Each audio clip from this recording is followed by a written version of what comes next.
آج ہم اسلحے کے انبار اکٹھے کر کے ایٹمی قوت بننے کے باوجود، سب کچھ حاصل کرنے کے باوجود، نہ ہمارا اپنے اوپر اختیار ہے، نہ ہمارا کسی اور کے اوپر اختیار ہے، ہم سب کچھ حاصل کرنے کے باوجود بھی غلام سے غلام ہوتے ہیں۔ لیکن ادھر دیکھو، جب اللہ رب العزت نے اپنے محبوب کو یہ کہا کہ یا ایھا المدثر قم فانذر۔ ناظرین السلام علیکم۔ چراہی سادات یوٹیوب چینل سلسلہ نقشبندیہ مجددیہ کی مشہور درگاہ چورا شریف کا مستند چینل ہے۔ اس چینل کے ذریعے عشق الہی و عشق رسول اور عقائد اہل سنت و جماعت کی آبیاری کے لیے خطابات اور مختلف ویڈیوز آپ کی خدمت میں پیش کی جاتی ہیں۔ امید ہے کہ آپ اسلام کی صحیح تشریح اور عقائد حقہ کی اشاعت میں ہمارے معاون بنیں گے۔ آپ سے التماس ہے کہ نہ صرف آپ اس چینل کو سبسکرائب کریں اور بیل کے آئیکن کو پریس کریں تاکہ آپ کو ہماری ویڈیوز کی بر وقت اطلاع ملے، بلکہ اپنے دوستوں کو بھی اس میں شمولیت کی دعوت دیں۔ شکریہ۔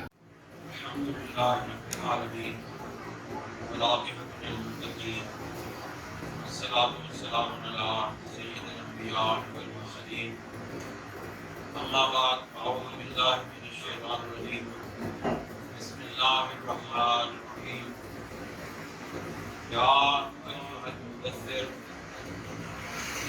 قم فانذر وربک فکبر سبحان اللہ وثیابک فطہر والرجز فاہجر۔ صدق اللہ العظیم صدق رسول النبی الکریم ونحن علی ذلک لمن الشاہدین والشاکرین۔ وقال اللہ تبارک وتعالی فی شان حبیبہ مخبرا وآمرا ان اللہ وملائکتہ یصلون علی النبی یا ایھا الذین آمنوا صلوا علیہ وسلموا تسلیما۔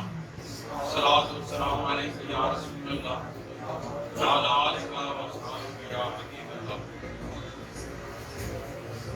الصلاۃ والسلام علیک یا رسول اللہ وعلی آلک واصحابک یا حبیب اللہ۔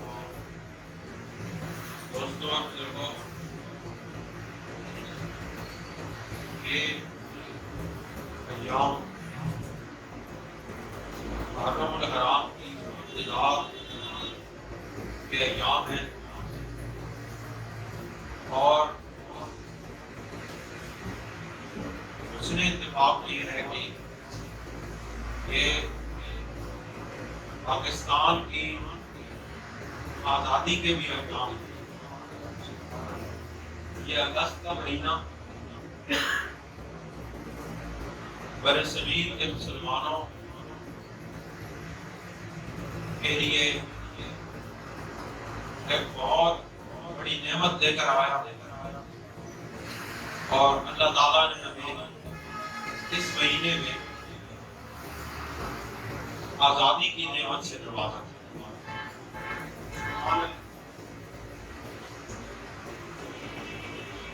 دوستو، سوال یہ ہے کہ کیا ہم آزادی ملنے کے بعد آزاد ہوئے یا آزادی ملنے کے بعد محکوم ہو گئے؟ سوال یہ پیدا ہوتا ہے کہ جن مقاصد کے لیے ہم نے آزادی حاصل کی تھی، کیا وہ مقاصد ہمیں ملے؟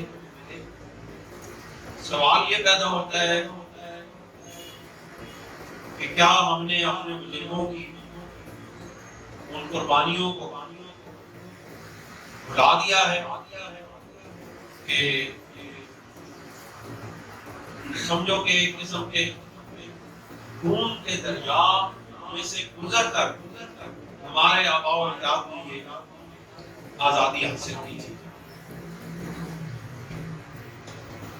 یہ آزادی دراصل مومن کو دنیا کی ہر قید و بند سے آزاد کرنے کے لیے حاصل کی گئی تھی کہ مومن ایک بار پھر ایک ایسی فضا میں سانس لے، مسلمان ہوئے ایک ایسی سرزمین میسر آئے کہ جس سرزمین پر وہ رہ کر کے اللہ رب العزت کے نام کو بلند کر سکے، اللہ رب العزت کے دیے ہوئے قانون اور رسول اللہ صلی اللہ علیہ وسلم کے دیے ہوئے قانون کو اس زمین پر وہ نافذ کر سکے۔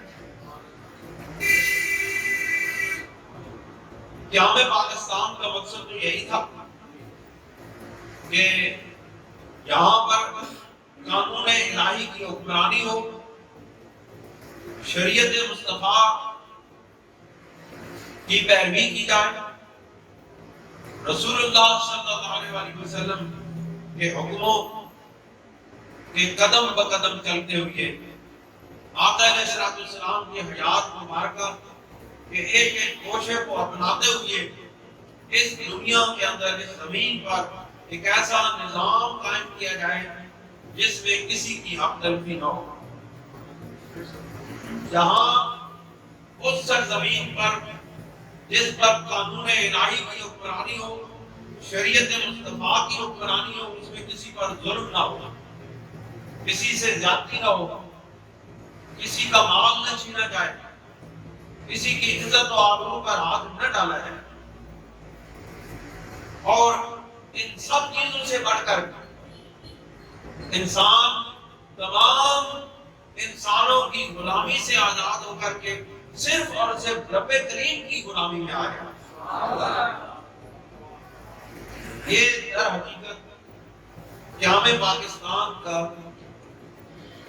مرکزی تصور ہے، حصول پاکستان کا مرکزی تصور ہے، جس کو ہم نے بالکل ابتدائی ایام میں ہی پس پش ڈال دیا، اور آج ہماری نوجوان نسل کے سامنے اگر قیام پاکستان کے مقاصد ان سے پوچھا جائے، ان کے سامنے رکھے جائیں کہ پاکستان بنانے کے مقاصد کیا ہیں، تو ان کے دلوں کے اندر، ان کے ذہنوں کے اندر موجودہ تعلیمی نظام نے جو بات ڈالی ہے وہ یہ ہے کہ دنیا کی طاقت حاصل کی جائے، سائنس میں ترقی کی جائے، سامان عیش و عشرت اکٹھا کیا جائے، بڑی بلند بلڈنگیں بنائی جائیں، بہت بڑے وسیع کاروبار بنائے جائیں، اور آسائشات اور آسانیوں کا ایک ڈھیر اپنے ارد گرد لگا دیا جائے۔ تو یہی تصور آتا ہے موجودہ تعلیمی نظام جو پاکستان کے سکول میں، کالجز میں پڑھایا جاتا ہے، اس تعلیم کی مرکز و محور یہی نظریہ ہے کہ انسان یہ تعلیم حاصل کرنے کے بعد کسی اچھی نوکری پر لگ جائے، کسی اچھی پوسٹ پر چلا جائے، کسی اچھے مقام اور مرتبے پر چلا جائے، اور اس کو جہاں سے بھی حلال حرام ہر طرح سے جیسے بھی ملے وہ مال دولت اسباب اکٹھا کر کے اس معاشرے کے اندر ایک باعزت مقام حاصل کر سکتا ہے۔ یہی تصور ہے، ہماری تعلیم یہی سکھا رہی ہے کہ جی ڈاکٹر صاحب کہ مال اکٹھا کرو، دولت اکٹھی کرو، اور پھر اس دولت کے بلبوتے پر آپ بہت بڑا مقام اور مرتبہ حاصل کریں۔ لیکن رسول اللہ صلی اللہ علیہ وسلم کو جس آزادی کے لیے کہا گیا رب ذوالجلال کی طرف سے، وہ کوئی اور آزادی ہے۔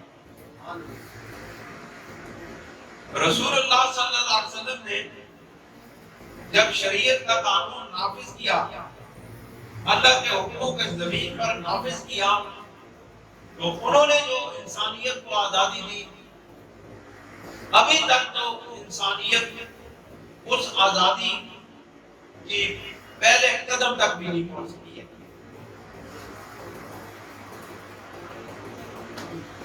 ایسی بات وہ آزادی جو رسول اللہ صلی اللہ علیہ وسلم نے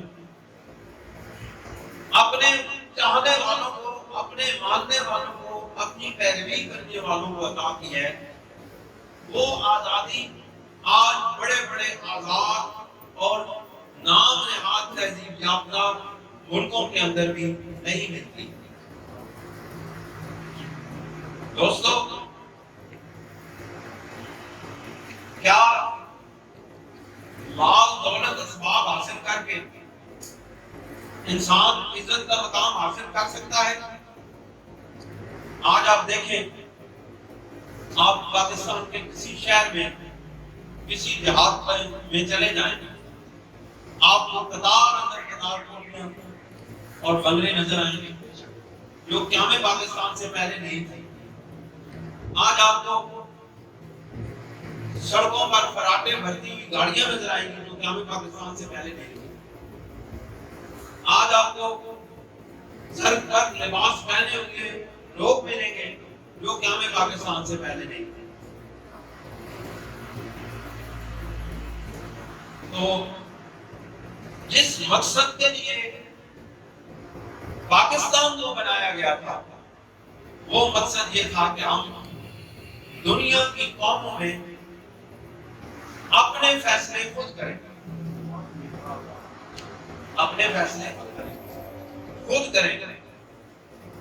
میرا سوال آپ سے یہ ہے, آپ ذرا سوچیں کہ اتنے مال و دولت, اتنے اسباب, اتنا اسلحہ جمع کرنے کے باوجود کیا اقوام عالم میں ہماری بات کو سنا جاتا ہے؟ نہیں سنا جاتا.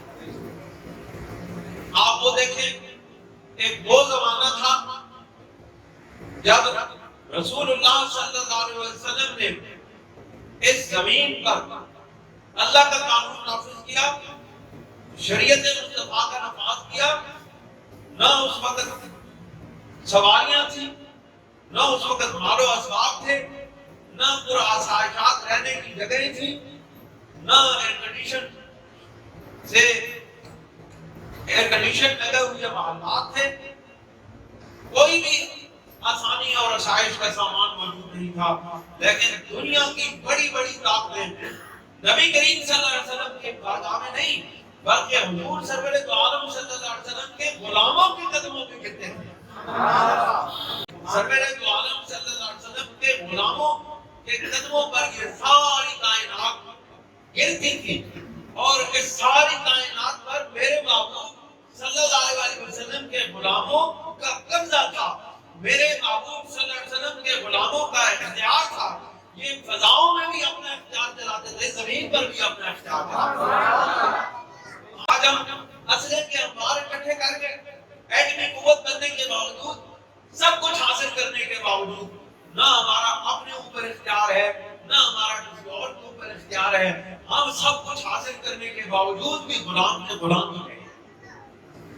لیکن ادھر دیکھو, جب اللہ رب العزت نے اپنے محبوب کو یہ کہا کہ یا ایھا المدثر قم فانذر, اے میرے محبوب, اے کمبل پوش محبوب, اے اپنی کمبل میں لیے ہوئی یہ ساری کائنات کو میرے محبوب, اگر وہ کمبل پھیل جائے تو ساری کائنات اس کے اندر سما جائے گی.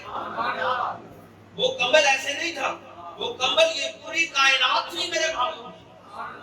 سرور دو عالم صلی اللہ علیہ وسلم کو اس کمبلی مبارک کی طرف نسبت کرتے ہوئے کہا یا ایھا المدثر قم فانذر, اے میرے محبوب, اے کمبلی پوش محبوب, اے کمبلی اوڑھنے والے محبوب, اب اٹھ کھڑا ہو اور اللہ کے نام کو بلند کر دے. اللہ رب العزت کی کبریائی کا اعلان کر دے, اللہ رب العزت کی نام کی بلندی کا اعلان کر دے. قم فانذر, لوگوں کو ڈرا میرے محبوب, اٹھ لوگوں کو ڈرا. قم فانذر بربک فکبر, اور اپنے رب کی کبریائی کا اعلان کر دے. دوستوں اور بزرگوں, رسول اللہ صلی اللہ علیہ وسلم کو جب یہ آیات عطا ہوئی, آپ اس وقت مکہ مکرمہ میں قیام پذیر تھے, اور ابھی دار ارقم وہ ایک چھوٹا سا گھر, اس کے اندر تبلیغ و ارشاد کا سلسلہ جاری تھا. اور اس وقت رسول اللہ صلی اللہ علیہ وسلم مکہ کے چند لوگوں کو اس گھر کے اندر بلاتے اور ان کو اللہ رب العزت کا پیغام سناتے، اللہ کی طرف آنے کی ترغیب دیتے، اللہ کا نام بتاتے، اللہ کے اسم مبارک سے ان کو آگاہ کرتے اور ان کو اللہ رب العزت کی پہچان کرواتے اور ان کو بتاتے کہ اللہ کون ہے اور تمہارا اپنے رب کے ساتھ تعلق کیا ہے، تم اپنے رب کو کس طرح پا سکتے ہو اور تمہارا رب تمہارے کتنے قریب ہے۔ یہ باتیں اس دار ارقم کے چھوٹے سے مکان میں یہ معارف الہی بیان کیے جاتے، سنے جاتے، سنائے جاتے، سمجھائے جاتے، دلوں میں بٹھائے جاتے۔ سمجھے کہ نہیں؟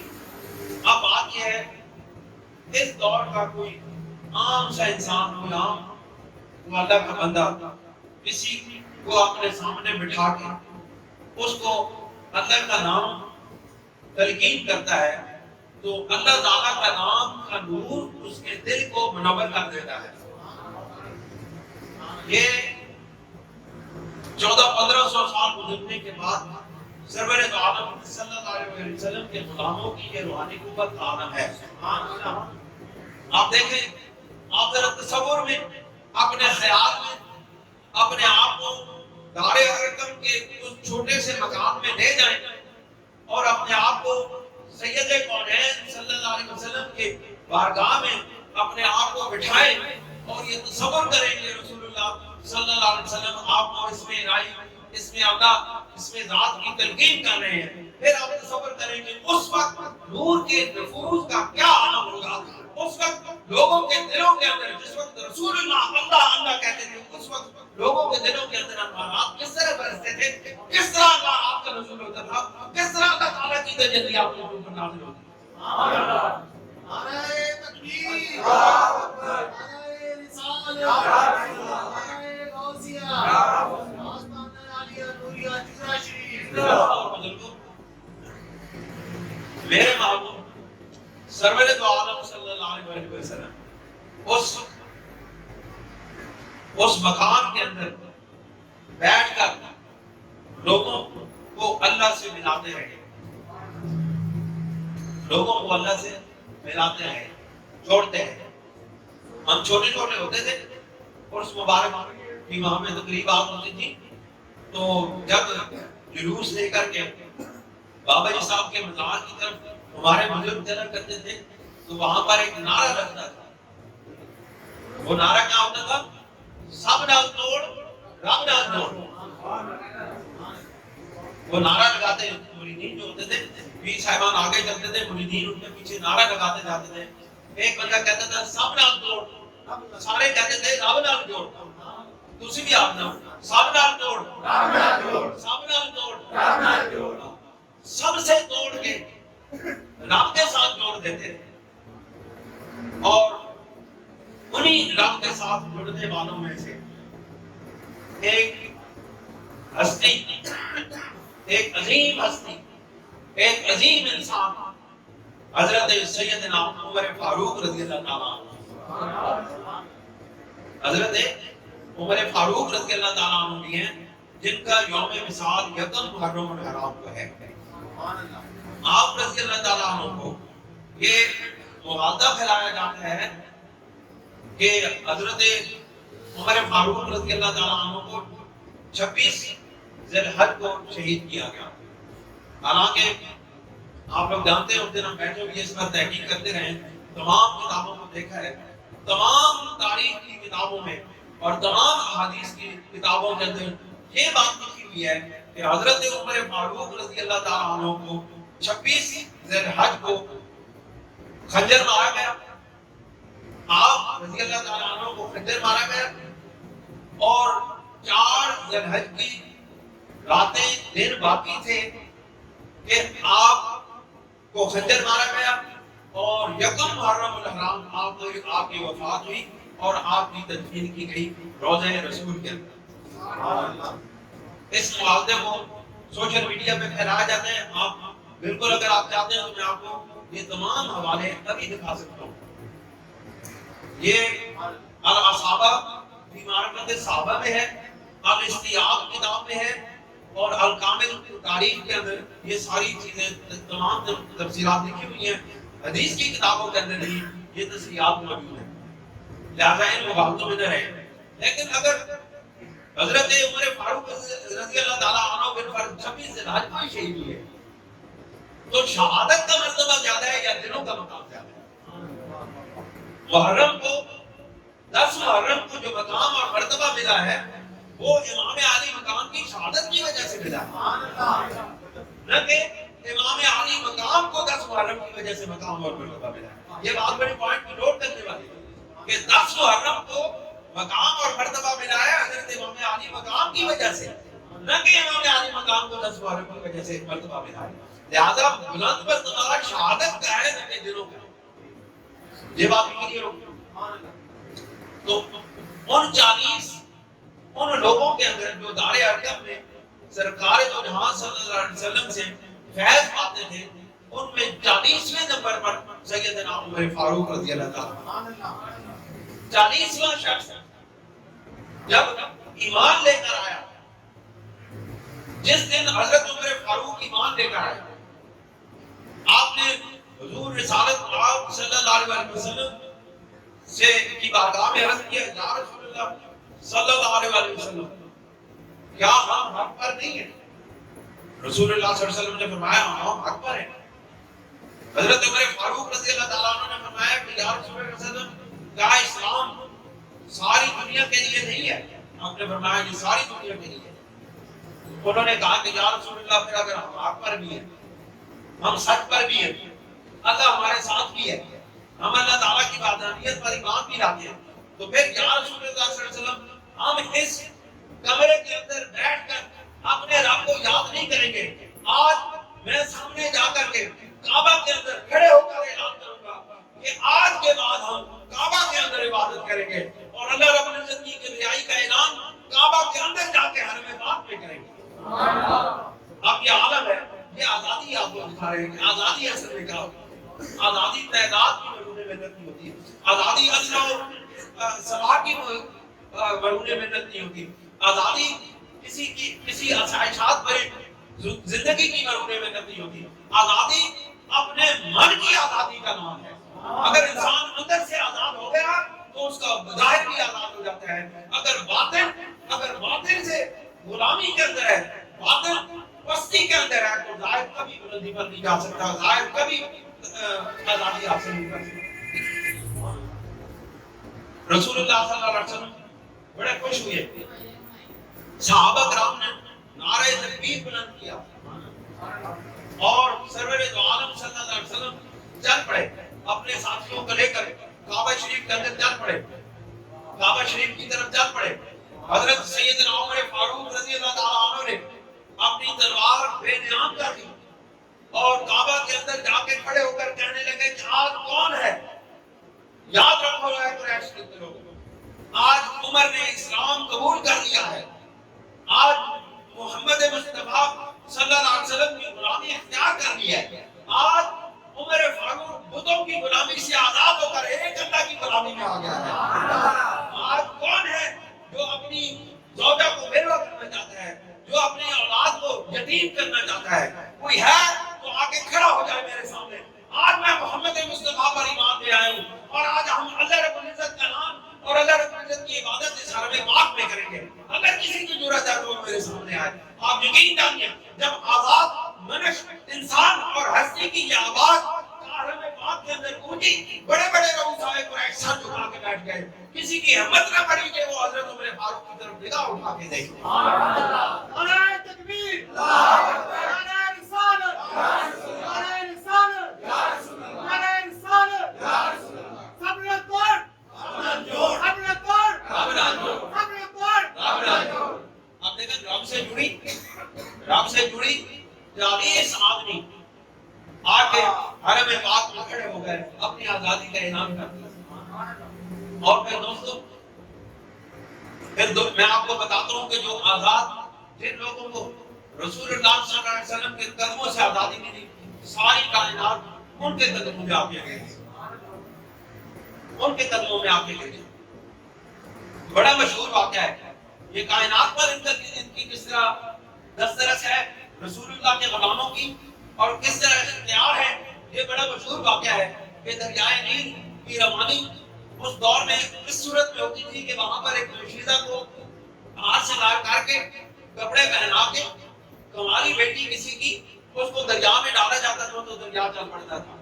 حضرت عمر فاروق رضی اللہ تعالیٰ عنہ نے کاغذ کا ایک چھوٹا سا ٹکڑا دیا، اس کے اوپر لکھا کہ اگر تو اپنے حکم سے چلتا ہے تو کتنا ہے، لیکن اگر اللہ کے حکم سے چلتا ہے تو پھر عمر فاروق کو جو حکم دیتا ہے کہ ابھی روانہ ہو جا۔ جب وہ کاغذ کا ٹکڑا دریائے نیل کے اندر ڈالا گیا، دریائے نیل اپنے پوری آب و تاب کے ساتھ لہریں اس کے کناروں سے باہر آنے لگی۔ یہ میرے محبوب کے غلاموں کی دسترس ہے، یہ میرے محبوب کے غلاموں کے کائنات کے اوپر اختیار ہے کہ وہ کائنات کے اوپر اختیار حاصل کر لیتے ہیں۔ یہ کائنات ان کے حکموں کے ماتحت ہو جاتی ہے۔ یہ دراصل حقیقی آزادی ہے۔ علامہ اقبال رحمۃ اللہ علیہ نے اسی بات کو کہا تھا، اسی بات کو کہتے ہوئے کہا تھا کہ اپنے رازق کو نہ پہچانے تو محتاج ملوک۔ اگر تو اپنے رازق کو نہیں پہچانتا تو تم بادشاہوں کا غلام ہے۔ آزادی کے بارے میں بتا رہے، اگر تو اپنے رازق اور مالک کو نہیں پہچانتا تو تو پھر ہمیشہ ہمیشہ کے لیے بادشاہوں کا غلام ہو جائے گا۔ اپنے رازق کو نہ پہچانے تو محتاج وجود، اور پہچانے تو ہے تیرے گدا دارا و جم۔ دارا ایک بادشاہ تھا اور ایک جمشید بادشاہ تھا۔ اگر تو نہ پہچانے تو بادشاہوں کا غلام، اور اگر تو اپنے مالک کو پہچان لے تو بادشاہ تیرے غلام۔ یہ حقیقی آزادی ہے، یہ تصور دیا ہے علامہ اقبال رحمۃ اللہ علیہ نے آزادی کا۔ اب اپنے علامہ اقبال جنہوں نے پاکستان کا خیال لوگوں کے سامنے رکھا، بڑے صغیر کے مسلمانوں کے سامنے رکھا، ہم نے ان کے پیغام کو بلا دیا۔ یہی وجہ ہے کہ آج ہماری آزادی وہ آزادی نہیں ہے جس کا تصور ہمارے بزرگوں نے کیا تھا، اور یہی وجہ ہے کہ ان بزرگوں کا نام آہستہ آہستہ تاریخ پاکستان سے خارج کر دیا گیا، جنہوں نے حقیقی قربانیاں دی کر کے تحریک پاکستان میں حصہ لیا تھا۔ آج ان لوگوں کا تاریخ پاکستان کے اندر نام لکھا جاتا ہے جن کا کوئی تعلق ہی نہیں ہے، کوئی واسطہ نہیں ہے تحریک سے۔ تو علامہ صاحب فرماتے ہیں اپنے رازق کو نہ پہچانے تو محتاج ملوک، اور پہچانے تو ہیں تیرے گدا دارا و جم۔ دل کی آزادی شہنشاہی، دل کی آزادی شہنشاہی، شکم سامان موت۔ تو اگر شکم کے لیے کرتا ہے تو یہ تیری موت کا سامان ہے، شکم کے لیے تو مال اکٹھا کرتا ہے تو تیری موت کا سامان ہے۔ اگر دل کی آزادی چاہتا ہے تو یہ تیری شہنشاہی ہے۔ اگر تیرا دل آزاد ہے تو پھر تو شہنشاہ وقت ہے۔ اگر تو شکم کا غلام ہے تو پھر تیری آزادی نہیں ہے، تو غلام ہے۔ شکم سامان ہے موت، فیصلہ تیرے ہاتھوں میں ہے، دل یا شکم، فیصلہ تیرے ہاتھوں میں ہے، دل یا شکم۔ اب تو یا دل کی آزادی لے لے یا شکم کا سامان موت اکٹھا کر لے، اب یہ تیرے ہاتھوں میں ہے۔ اب وہ اس بات کو کنکلوڈ کرتے ہیں اور کہتے ہیں اے مسلمان اپنے دل سے پوچھ، ملا سے نہ پوچھ۔ اے مسلمان اپنے دل سے پوچھ، اگر یہ تیرا دل آزاد ہے تو تجھے جواب دے گا، اگر آزاد نہیں ہے تو تیرے اندر دل سے آواز نہیں آئے گی، جواب نہیں آئے گا۔ اس لیے علامہ اقبال کہتے ہیں کہ اے مسلمان اپنے دل سے پوچھ، ملا سے نہ پوچھ، کہ تیرے دل سے جو آواز آئے گی وہ سچ کی آواز ہوگی، حقیقت کی آواز ہوگی۔ کیا پوچھ؟ یہ پوچھ اپنے دل سے کہ ہو گیا اللہ کے بندوں سے کیوں خالی حرم، ہو گیا اللہ کے بندوں سے کیوں خالی حرم، یہ حرم پاک اللہ کے بندوں سے کیوں خالی ہو گیا ہے۔ وہاں پر اب وہ آزادی کی آواز کیوں نہیں گونجتی جو عمر فاروق کی آواز وہاں پہ گونجی تھی۔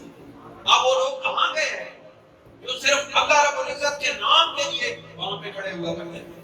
دوستوں اور بزرگوں، دعوت فکر ہے، اگر ہم اپنے دائرہ اختیار میں عمل نہیں کریں گے، صرف باتیں کریں گے اور گفتگو کریں گے اور ایک دوسرے کو سنا کے باتیں چلے جائیں گے تو پھر کبھی بھی ہمارا معاشرہ تبدیل نہیں ہوگا۔ اپنی ذات سے اپنے معاشرے کو تبدیل کرنے کی کوشش کریں اور اپنی ذات کو اس مملکت خداداد کی آزادی کے لیے، حقیقی آزادی کے لیے اپنے آپ کو تیار کریں تاکہ ایک دن سے دوسرا دیا جلتا چلا جائے اور آزادی کی شمع فروزہ ہو جائے اور حقیقی آزادی ہمیں اللہ تعالیٰ عطا فرما دے. پھر اقوام عالم میں ہماری بات کا کوئی وزن ہوگا, ہماری کوئی حیثیت ہوگی. آپ دیکھیں سب سے زیادہ ذہین لوگ پاکستان کے اندر ہیں. انجینئر دیکھیں, ڈاکٹر دیکھیں, فلاسفر دیکھیں, انجینئر, ہر طرح کے لوگ پاکستان کے اللہ تعالیٰ نے ذہین ترین لوگوں سے نوازا ہے. لیکن ان ذہنوں کو مثبت انداز میں آزادی کے لیے, حقیقی آزادی کے لیے, اللہ تعالیٰ کے حکموں کی کو اس زمین پر نافذ کرنے کے لیے استعمال کیا جائے تو پھر یاد رکھیں پھر حقیقی آزادی ہوگی. ورنہ ہم دنیا کے اندر کھا پی کے مال اکٹھا کر کے, دوسروں کے لیے مال اکٹھا کر کے, اپنی اولاد کے لیے مال اکٹھا کر کے چلے جائیں گے, پھر وہ بھی ہم بھی غلام گئے, وہ بھی غلام گئے جائیں گے, غلامی ادھر غلامی بڑھتی چلی جائے گی. آپ نوجوان ہیں, آپ دیکھیں زیادہ یہاں پہ نوجوان بیٹھے ہیں, آپ اپنے دل کے ساتھ ارادہ کریں کہ ہم نے حقیقی آزادی حاصل کرنے کے لیے سب سے پہلے اللہ کے ساتھ تعلق قائم کرنا ہوگا. یاد رکھیں اللہ کے ساتھ تعلق قائم کیے بغیر نہ آپ کو ہمت ملے گی, نہ آپ کو حوصلہ ملے گا, نہ آپ کو آزادی کے لیے آواز بلند کرنے کی جرأت نصیب ہوگی.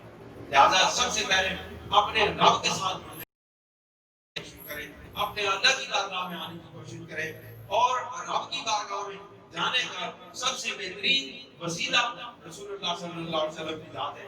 عشق مصطفیٰ حاصل کریں, سرور دو عالم صلی اللہ علیہ وسلم کی تعلق غلامی اختیار کریں تو آپ رب ذوالجلال کی بارگاہ میں چلے جائیں گے. جب بارگاہ الہی میں چلے گئے آپ آزاد ٹھہریں گے. پھر انسان زندہ بھی آزاد ہوتا ہے, پھر مرنے کے بعد بھی آزاد ہوتا ہے. اللہ تعالیٰ ہمیں عمل کی توفیق عطا فرمائے. وآخر دعوانا ان الحمد للہ.